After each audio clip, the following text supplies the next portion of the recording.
2021년 현재 동북아시아의 상황을 고려했을 때 한국과 전쟁을 선택할 가능성이 높은 국가는 일본보다는 중국이 될 확률이 더 높습니다. 또 한국과 더 전쟁할 확률이 높은 국가는 미국과 대만입니다. 자신들의 권력 유지를 위한 민족주의 수단으로 미국이 포함되고 이를 위한 발판이 대만이기 때문인데요. 그런데 중국과 대만이 전쟁을 일으킨다면 한국의 경제에 막대한 피해를 일으킬 뿐만 아니라 향후 한국에 숨통을 조일 수 있는 유리한 위치에 서게 됩니다. 그 이유는 중국이 동북아의 모든 해상교통로를 차단할 수 있게 되기 때문입니다. 최근 국내 뉴스를 통해 뜨겁게 다뤄지는 군사 이슈가 있습니다. 중국의 항공모함을 미국과 일본의 군함이 추적했다는 이야기인데요. 동중국해의 방공식별구역들을 모아보면 한중일의 방공식별구역이 겹쳐 있습니다. 특히 양심 없는 두 국가인 중국과 일본의 방공식별구역이 한국과 심하게 겹쳐 있습니다. 방공식별구역은 자국의 영해나 영공이 아니더라도 자국에 관할이라 주장하는 주요 이권지대를 말하는데요. 그래서 각국이 이 해역에 사활을 걸고 있는 상황입니다.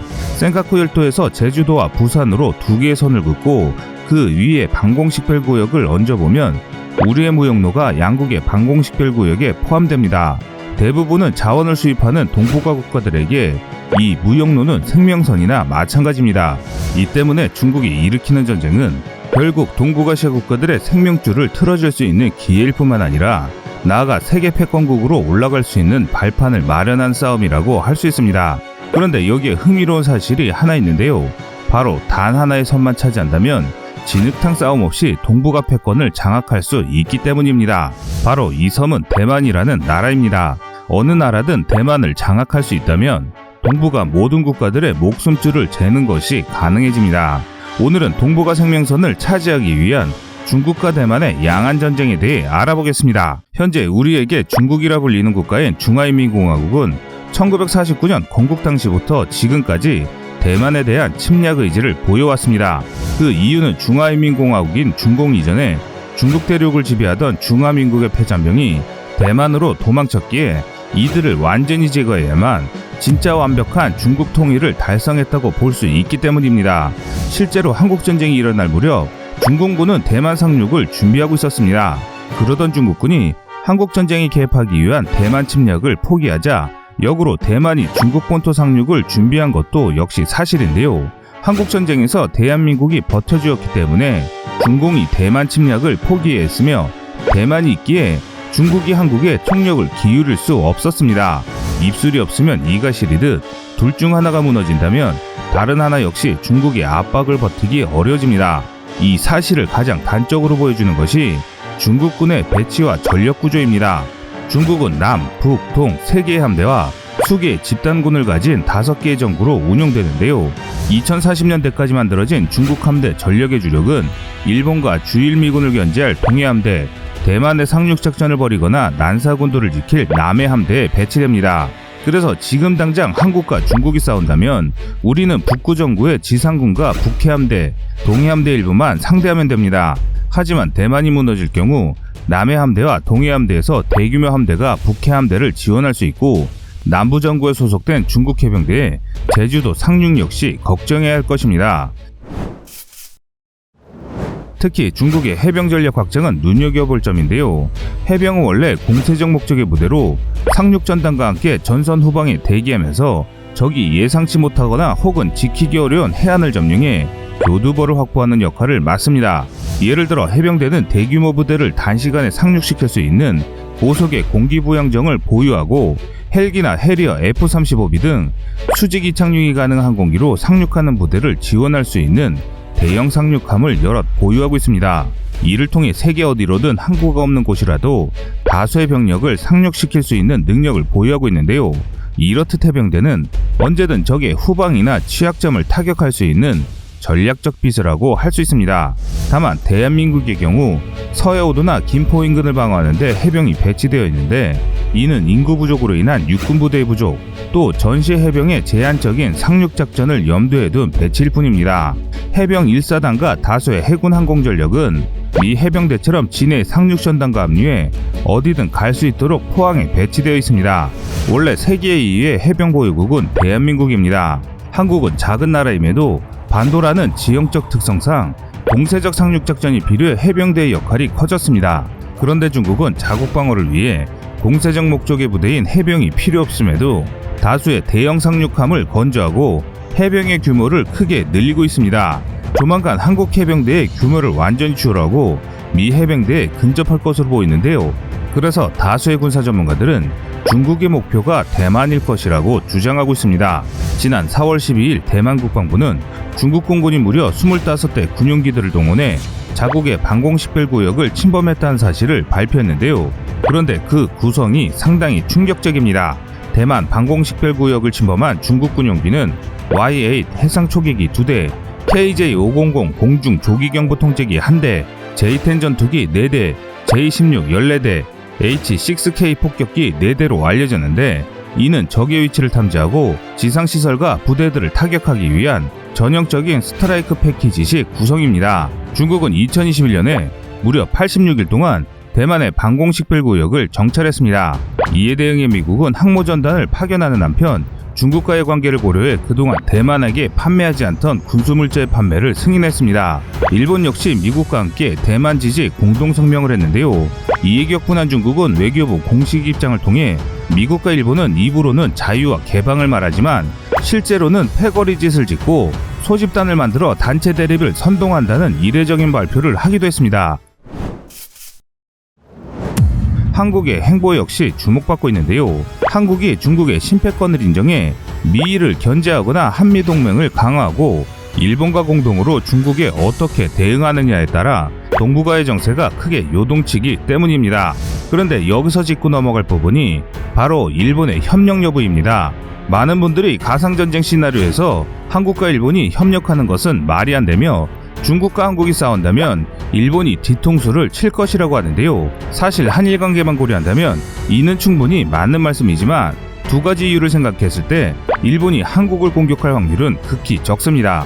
첫 번째 이유는 미국입니다. 일본이 미국의 통제를 벗어나려 노력하며 미중 사이에서 저울질을 시도하기도 했지만 근본적으로 일본은 미국의 통제를 받는 패전국이며 군사적으로도 경제적으로도 미국에 종속되어 있습니다.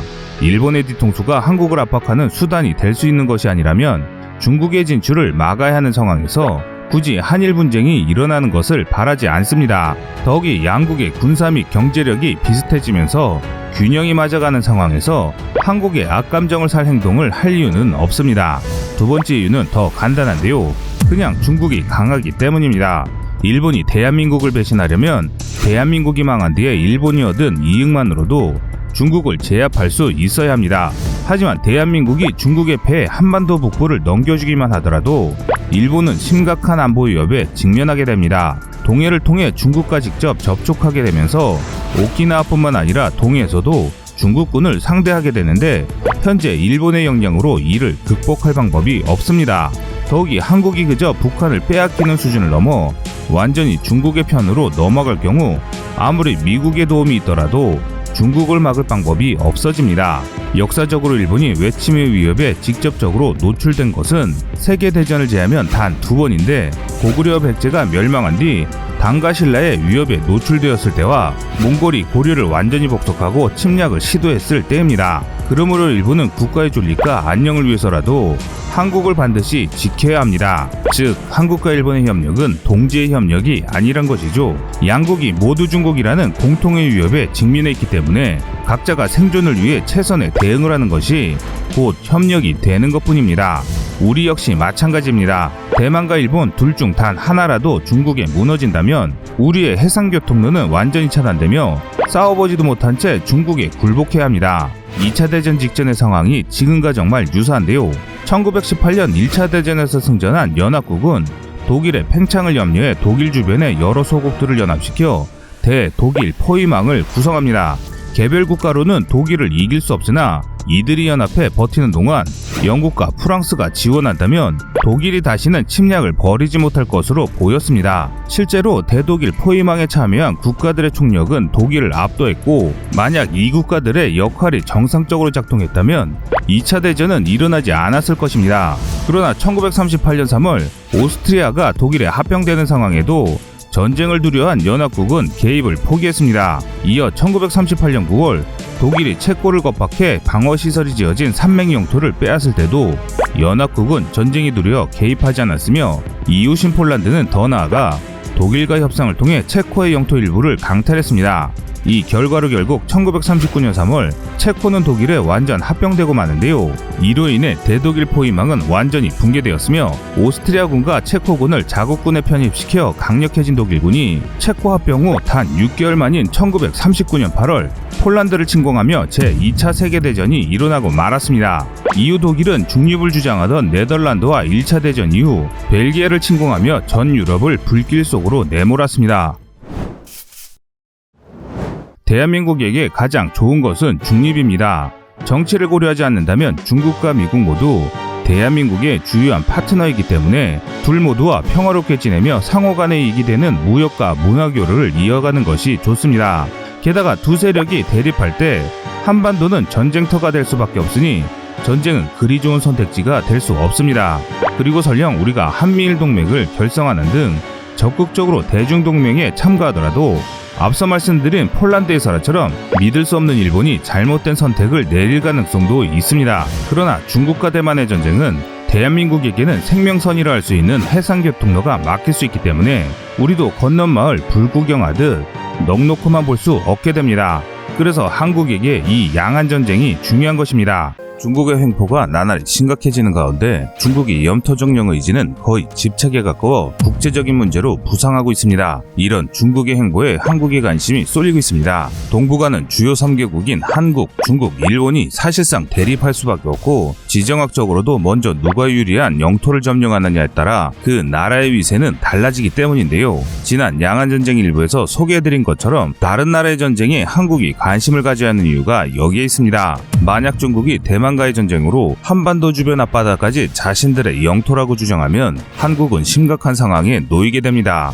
해상교통로를 통한 수출입에 대한 통제는 물론 중국이 만에 하나라도 동해와 서해를 군사적으로 통제한다면 한국은 말 그대로 고립무원의 상황에 당면하기 때문인데요. 그래서 중국과 대만의 대립 상황은 비단 남의 나라 이야기만은 아니란 것입니다. 그래서 준비했습니다. 오늘은 다른 나라들의 전쟁이지만 반드시 한국인이라면 알아야 하는 중국과 대만의 양안전쟁에 대해 알아보겠습니다.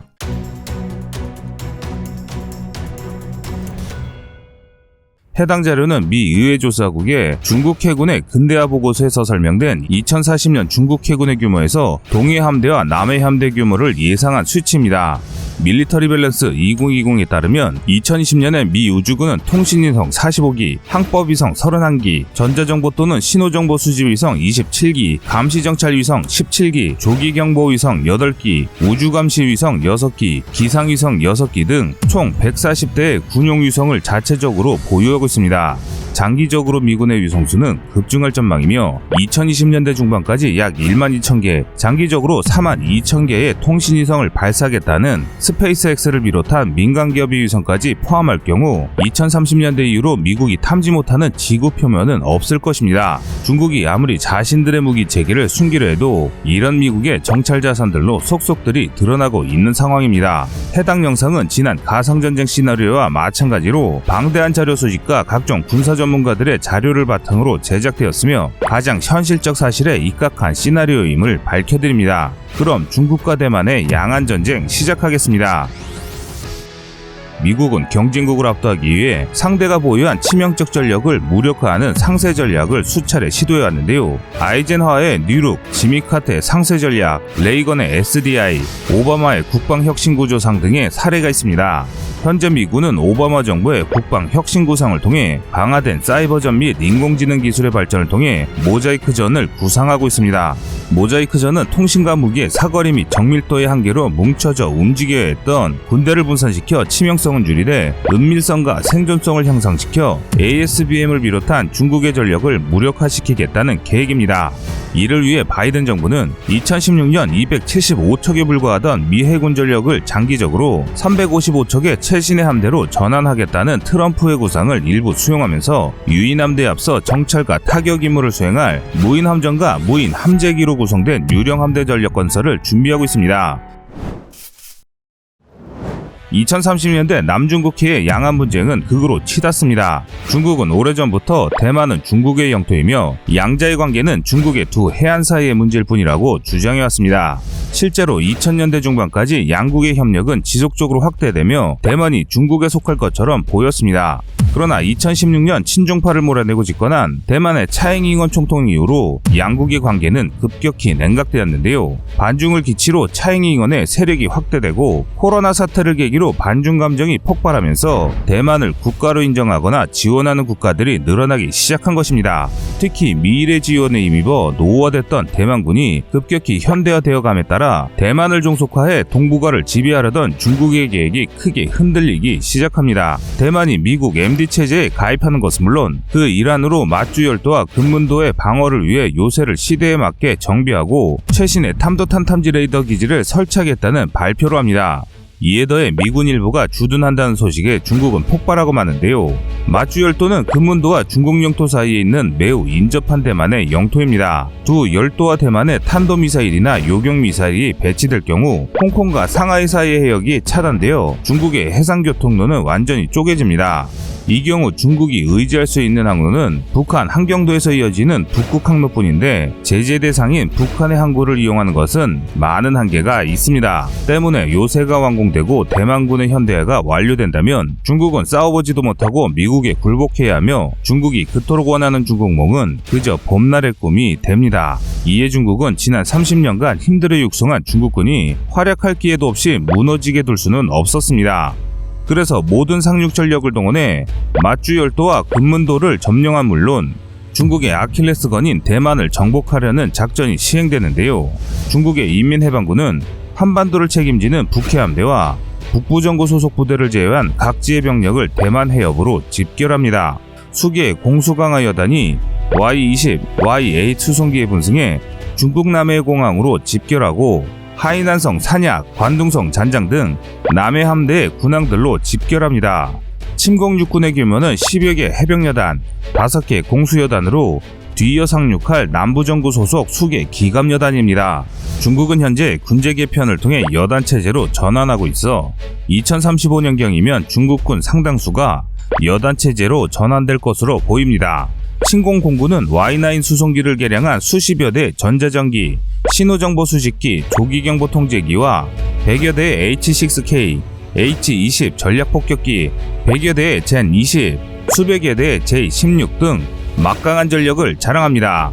특히 전략폭격기들은 미국의 항공모함을 저격하기 위해 수발의 극초음속 및 초음속 미사일을 장착했는데요. 특히 H20은 중국이 현재 개발 중인 차세대 전략폭격기로 스텔스 설계를 통해 은밀성을 극대화할 것으로 보입니다. 이들의 공습이 끝난 이후 대규모 공수작전을 위해 66톤의 탑재량을 가진 Y-20 전략수송기를 비롯 Y-8, Y-9에 탑승한 수천의 공강군이 준비합니다. 여기서 침공군의 활용점정은 중국 해군입니다. 중국 최초의 정규 핵항공모함인 004형을 필두로 한 4척의 대형 항모와 10여 척의 이지스급 순양함, 50척의 이지스급 구축함, 100여 척의 호위함, 10여 대의 공격원장과 30척 이상의 디젤 잠수함의 보호를 받으며 대만을 향합니다. 특히 상륙할 병력을 싣고 이동할 상륙 전단의 규모는 압도적인데 대형 강속 상륙함 1척, 10여 척의 대형 상륙 수송함, 10여 척의 전차 상륙함으로 구성된 상륙 전단을 통해 수개 사단 규모의 병력을 일시에 상륙시키려 합니다. 한편 미국은 위성과 레이더를 통해 획득한 정보를 바탕으로 대만의 중국의 전면 침공이 임박했다고 통보합니다. 동서태평양과 인도해양의 3, 5, 7함대를 중국으로 집결시킵니다. 이들 함대는 다수의 무인 함정으로 구성된 유령 함대를 포함하는데요. 중국의 남해 함대와 동해 함대가 합류할 즈음이면 오키나와 사세보, 요코스카, 괌에 주둔하고 있던 7함대 주력이 대만 방어에 합류합니다. 주말트처럼 스텔스에 집중한 무인 함정들로 구성된 유령 함대가 중국 함대 근처로 접근해 정찰 임무를 수행하며 기습을 준비하고 유인 전투기에 탑승한 로열 윙맨들의 지휘를 받는 다수의 무인 전투기가 대만으로 향하는 중국 항모전단을 노립니다. 한편 대만 전력 역시 분주히 대응합니다. 2010년대 대만은 친중파 마잉주 총리의 정책으로 징병제를 폐지하면서 육군 규모가 8만으로 축소되는 등 엄청난 병력 부족을 겪을 뿐 아니라 중국의 방해로 인해 새로운 장비를 도입하지 못해 장비 노후화가 심각했습니다. 그러나 코로나 사태를 전후하여 미국의 군사 및 외교적 지원이 늘어나고 있는데요. 현재 대만이 추진하고 있는 무기 획득 사업을 고려했을 때 2020년대 중반을 넘어가면 수척의 1만 톤급 구축함과 15에서 20척의 4,500톤급 호위함은 물론 8척의 3,000톤급 재래식 잠수함, 100여 대의 F-16V, 100여 대의 M1, A2 전차를 비롯한 여러 전력을 갖추게 됩니다. 자체 개발 중인 전투기 사업, 미사일 개발 등이 성공할 경우 그 전력은 더욱 강화될 것으로 보이는데요.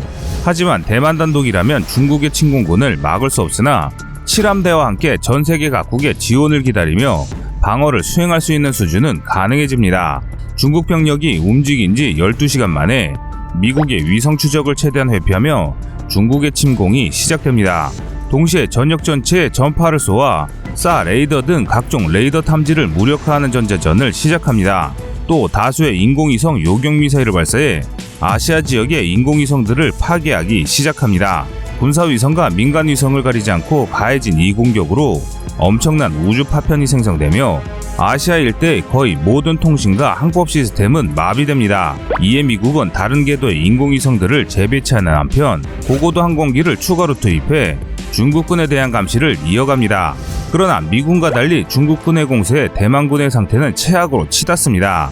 전력 통제 시스템 역시 공격받아 발전 설비도 무력화되어 소수의 자체 발전 시스템을 제외한 모든 전력망 역시 차단됩니다. 탐지 및 지휘 능력을 상실한 대만군의 공항과 군사시설로 대규모 미사일이 떨어집니다. 이로 인해 대만 공군의 항공기 대다수를 파괴당하고 군항에 주둔하고 있던 상당수의 군함과 유류 저장고 역시 극초음속 순항미사일과 탄도탄 공격으로 파괴됩니다. 대만 지휘부와 연락이 두절된 미군은 일본 함대와 함께 중국군을 견제하지만 중국군은 큰 무리 없이 맞주열도, 금문도, 펑우제도, 둥사군도를 순식간에 장악합니다.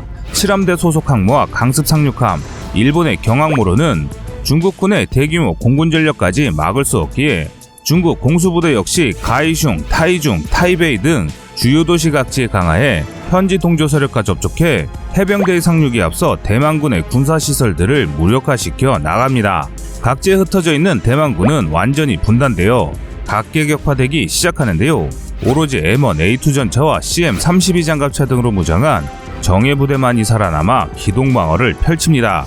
그러나 현지 상황을 전달받을 수 없는 상황에서 중국군이 상륙을 시작합니다. 99식 전차를 비롯한 다수의 주력 전차, 자주포로 구성된 기계부대와 공격 헬기가 대만 각지에 투입되면서 대만군과 중국군의 대결은 시가전으로 흘러가기 시작합니다. 승기를 잡은 중국군은 중국 본토와 대만 사이의 양안을 완전히 장악해 보급로를 확보하고 반접근 지역 거부 전력을 대만으로 이전시키기 시작합니다. 각종 지대함 미사일과 이동형 레이더가 완전히 지상에 배치된다면 세계 최강의 미 함대를 하더라도 대만을 되찾기 어려운 상황에 처합니다. 이 때문에 미국은 크게 당황할 수밖에 없는데요. 일본군의 호위대군 호주와 영국 등 영연방 함대가 대만 수호를 위해 합류하면서 해공군 전력은 점차 역전하기 시작했지만 대만군을 지원할 지상 전력이 너무 부족합니다. 대만군 단독으로 전쟁에 이길 승산은 거의 없어졌으며 미국이 동원할 수 있는 해병 여단은 불과 수개 여단에 불과합니다. 공수되는 여단 전력 역시 대만 공항 대다수가 무력화되고 중국군의 방공망이 대만 본토로 확장되면서 쉽게 투입할 수 없습니다. 일본의 수륙기동군 수개연대는 화력이나 훈련 수준도 너무 부족해 사실상 큰 도움이 되지 못합니다. 잘 훈련되고 최첨단 장비로 무장한 대규모 지상 전력이 없다면 대만 함락은 시간 문제가 되었습니다. 아시아 전체 패권이 중국에 넘어가려는 직전 상황에서 미국이 선택할 수 있는 방법은 전면 핵전쟁을 통한 세계대전이나 세계 최고의 육상 전력을 보유한 대한민국에게 도움을 요청하는 것, 이 단 두 가지의 선택지밖에 없게 됩니다. 미국 대통령은 대한민국 대통령에게 한라인을 통해 지원 요청을 하고 양국의 치열한 협상이 시작됩니다. 그리고 마침내 협상이 타결되며 양안 전쟁은 새로운 국면으로 전개됩니다.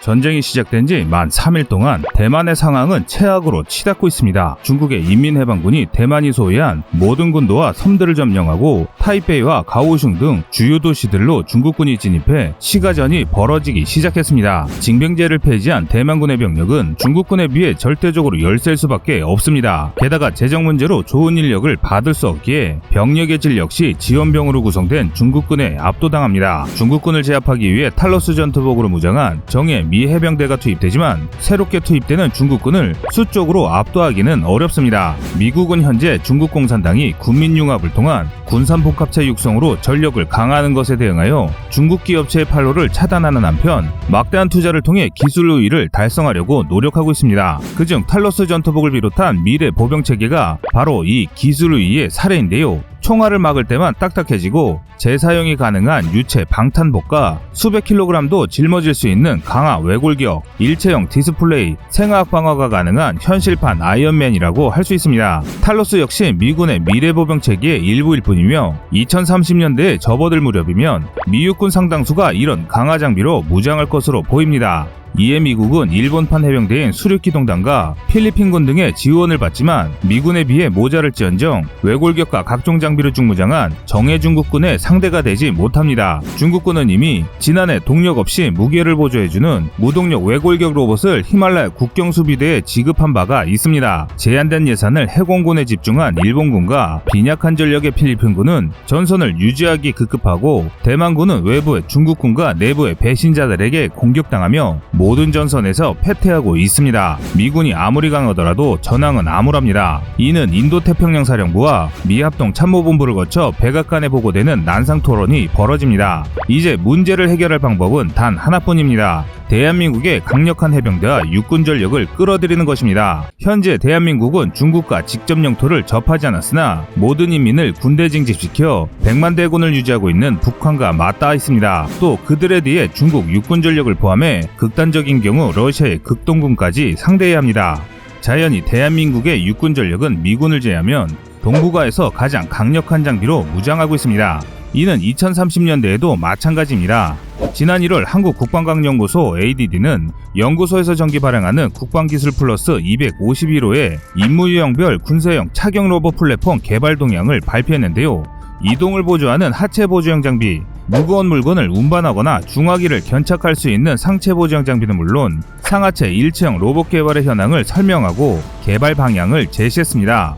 이 분야에서 대한민국은 미중일과 비등한 수준의 기술력을 확보하고 있으며 인구 감소로 줄어드는 보병 전력의 공백을 메꾸기에 많은 투자를 하고 있는데요. 뿐만 아니라 호주군에 도입 추진 중인 레드팩 사양의 K-21이나 기존 전차의 개량과 전열화학포 또는 레일건을 탑재한 신형 전차 K9 자주포의 무인화와 정밀 타격이 가능한 차량형 박격포 등 육군 전력의 첨단화와 정예화에 매진하고 있습니다. 2030년대가 된다면 우리 한국 육군은 미군을 제외한다면 중국과 러시아의 최정예 부대만이 우리 군을 상대할 수 있게 될 것입니다. 이런 이유로 당연히 미군은 한미동맹의 일환으로 한국군을 대만에 투입하고 싶어 합니다. 그러나 앞서 다뤘던 한중전쟁에서 알 수 있듯이 중국 육군의 대부분과 북해 함대가 대한민국을 노리고 있으며 군대 역량은 떨어질지라도 핵과 미사일 그리고 다량의 장사정포로 무장한 북한이 우리 머리 위에서 시시탄탄 노리고 있기 때문에 사실상 대규모 부대를 대만에 파병하는 것은 위험 부담이 큽니다. 대한민국은 이미 대만 해협을 중심으로 아시아의 통신과 항공, 해운이 차단되는 것을 통해 양안 전쟁이 발발했음을 파악하고 있었는데 이로 인해 비상동원을 선포하고 사실상 전시 상태에 돌입했습니다. 150만 예비군과 수천 대의 전차를 비롯해 단일 규모로는 세계 최강이라 자부할 수 있는 약 200만 명 정도의 육군이 휴전선에 집중 배치됐습니다. 우리 군으로 인해 중국 최강의 육군 전력과 북해함대 제20 등 다수의 최첨단 전투기들이 대만 해협으로 투입되지 못한 채 비상경계를 유지하며 제자리를 지킵니다. 즉 대한민국이 그저 가만히 자리를 지키는 것만으로도 대부분의 중국 육군과 상당수의 함대 그리고 항공전력을 묶어두고 있기 때문에 사실상 우리는 참전만 안 했을 뿐이지 미국과 대만은 이미 한국의 도움을 받고 있는 상황입니다. 하지만 대만을 잃고 아시아를 상실할 위기에 처한 미국은 대한민국에 더 큰 지원을 요청합니다.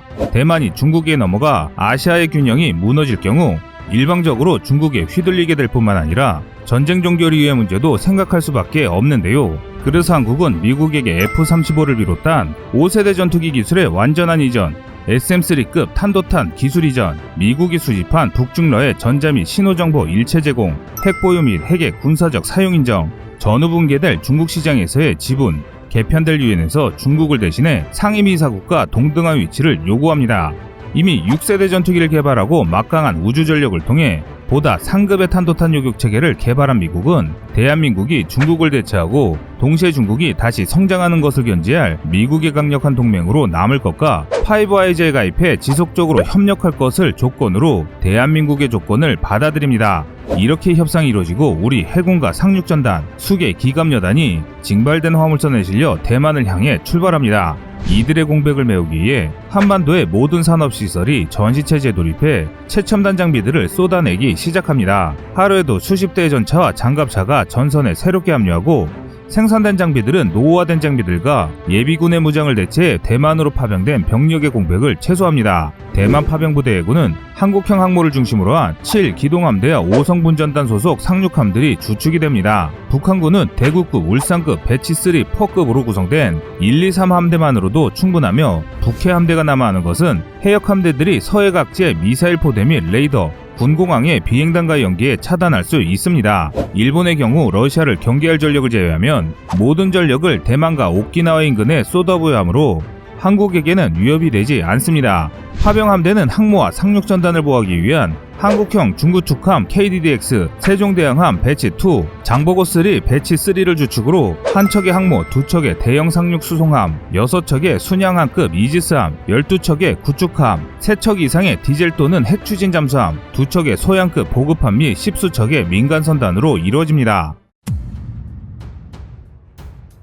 제주도 남방 제주 해군기지에 직결한 함대는 중국의 공격을 염려해 오키나와 나하항을 경유해 1400km를 이동해 3일 만에 대만 동부 이란현 소동리에 위치한 저반시설에 정박합니다. 양안 전쟁을 기점으로 한국군이 북진할 것을 염려한 중국은 동중국해를 지나는 우리 함대를 공격하지 않습니다. 실제로 중국은 6.25 전쟁 3년 동안 영국이 9만 명의 병력을 파병하였음에도 세계대전을 염려해 홍콩을 공격하지 않았습니다. 우리 육군과 해군은 대만에 도착해 본격적인 상륙이 시작됩니다. 가장 먼저 K3 전차와 레드백 사양의 K21, K9A3, 각종 최첨단 기갑 장비로 무장한 기계화 여단이 외골격 강화복을 착용한 보병부대와 함께 대만의 수도 타이베이로 향합니다. 대만의 전황은 그야말로 절체절명의 위기입니다. 전쟁이 일어난 지 10일 만에 이미 단수강 서쪽의 중리시와 타이베이 서부가 함락되었으며 중국군이 도하를 시도해 미군과 대치 중이며 NGAD와 각종 첨단 장비로 무장한 미공군과 기갑부대가 아니었다면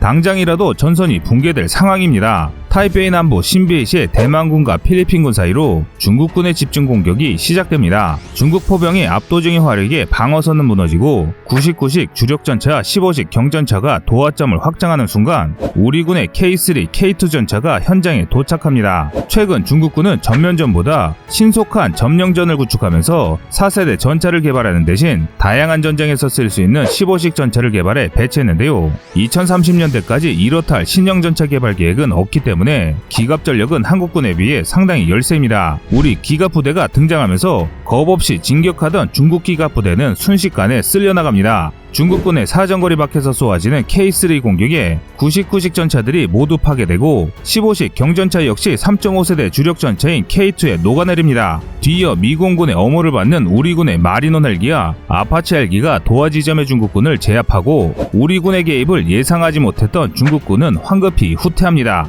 속속들이 도착한 한국 군전력이 중국군이 방치한 도하 장비를 이용해 강을 건너 반격을 개시합니다. 신베이시를 공격하던 중공병력이 와해되고 우리군이 산춘구에 중국군을 포위하려 하자 중국군은 타이베이에서 전면 후퇴하게 됩니다. 중국군은 구이산 인근 산악지대에 의지해 연합군의 공세를 막고 있습니다. 대만의 통신망과 지휘체계가 차츰 복구되면서 대만군 역시 전열을 정비합니다. 무너지는 연합군을 뒤치다꺼리 하느라 제대로 활동하지 못했던 미군이 본격적으로 활동하기 시작합니다. 3함대와 7함대의 항모전단에서 스트라이크 패키지가 출격합니다. 동시에 숭산공항에 재배치된 주일미군의 항공전력과 오키나와에서 출격한 각종 지원전력이 중국군의 정보 수집을 방해합니다. 시작은 사이버전과 전자전이 결합된 통합전자전 공격입니다. 2021년 현재 미군은 전파를 통해 적의 레이더와 전자장비를 무력화하는 전자전과 적의 전산 시스템을 해킹하는 사이버전을 통합하고 있는데요. 비즈니스 제트기를 개조한 스탠드오프 전자전기에 사이버전 능력이 부여될 것으로 보입니다. 이로 인해 중국군의 레이더 다수가 강력한 전파 공격에 완전히 타버린 채 무력화되고 지휘통신이 교란됩니다. 무엇보다 미군의 해킹당한 다수의 로봇들이 작동을 멈추거나 중국군을 공격하기 시작합니다. 동시에 새롭게 아시아에 투입된 미 우주군의 초소형 위성 군집체계가 중국군의 정보를 미 공군과 해군 항공대에 전송합니다. 이를 확인하고 미군의 6세대 전투기 NGAD와 차세대 폭격기가 출격해 제공권을 장악하고 본격적인 정밀 타격에 돌입합니다. 현재 미국은 스카이사트, 케펠라, 블랙스카이 등 수십 개의 초소형 위성들을 군집 체계로 운영하고 있는데요. 2030년대가 되면 더 작아서 생존율이 높고 생산성이 높은 정밀 위성들을 더 많이 배치할 것입니다. NGAD는 미국의 6세대기를 말하는데 수직미익 등 스텔스 성능을 제한할 수 있는 항공기의 모든 요소를 내장하고 유무인 복합체계 멈티에서 무인 공격기들을 지휘하는 로열 윙맨으로 활동할 수 있으며 다양한 채널의 레이더와 보다 발전된 전자장비로 거의 모든 전장에서 탐지 능력을 발휘할 수 있을 것으로 보입니다. 또 높은 출력으로 레이저 무기를 장착해 빠르고 강력한 근접 교정 능력을 획득할 것으로 보입니다. 차세대 폭격기는 현재 미국의 3대 핵무기 요소인 ICBM, SLBM 전략 폭격기를 개선하는 과정에서 나온 폭격기인데 기존의 폭격기보다 스텔스 성능을 높이면서 더 빠르고 은밀한 폭격기가 될 것으로 보입니다. 미국은 차세대 폭격기를 이용해 호위가 없이 빠르게 치고 빠지는 히트앤런 전략을 구사할 수 있게 되는데요. 대만에서 활동할 경우 AGM-183A와 같은 극초음속 순항미사일을 사용한 치명적인 공격을 가할 수 있게 됩니다. 한편 미국의 전방위적인 공세에 구이샨의 산악 거점들이 무력화되고 한미 양군을 중심으로 한 연합군 기갑부대가 중리시를 향해 진격합니다. 중국의 침공군은 더 이상 연합군의 공세를 막을 수도 후퇴할 수도 없게 되었습니다. 호주군과 미 5함대의 연합군이 난사군도를 점령하고 대만 남부 가오슝의 상륙작전을 시작한다는 연락이 옵니다. 또한 미 유령함대이기만 해속은 중국 해군의 본대가 미 3, 5, 7함대와 호주 해군, 일본 해상자위대 세계 호위대군, 우리 7함대로 구성된 연합함대 집중 타격을 받고 심각한 타격을 입습니다. 이렇게 중국의 대만 침공군은 모든 보급이 차단된 채 무의미한 저항을 시도하나 상상하지 못했던 한국군의 개입으로 대만 침공에 대한 야욕은 자신들의 파멸로 치닫게 되는데요. 이후 중국 공산당은 굴욕적인 항공문서에 사인하게 되고 기득권을 잃은 중국은 중국 내 각 성과 소수민족들이 독립을 선언하며 내전 상태에 빠집니다. 한편 지원받을 국가를 잃은 북한은 급격하게 붕괴되기 시작합니다. 미국을 비롯한 연합국은 중국의 상임이사국 지위를 박탈하고 새롭게 재편된 유엔의 상임이사국으로 한국이 가입합니다. 또한 합법적으로 당당히 핵보유국에 등극한 한국은 무너져가는 북한의 전방위적인 압력을 가하며 한반도 내 평화통일의 초석을 마련하게 됐습니다. 시청자님의 현명한 의견을 댓글로 남겨주시기 바랍니다. 여러분들의 좋은 의견이 좋은 영상을 만드는데 많은 힘이 됩니다. 이상 꺼리튜브였습니다.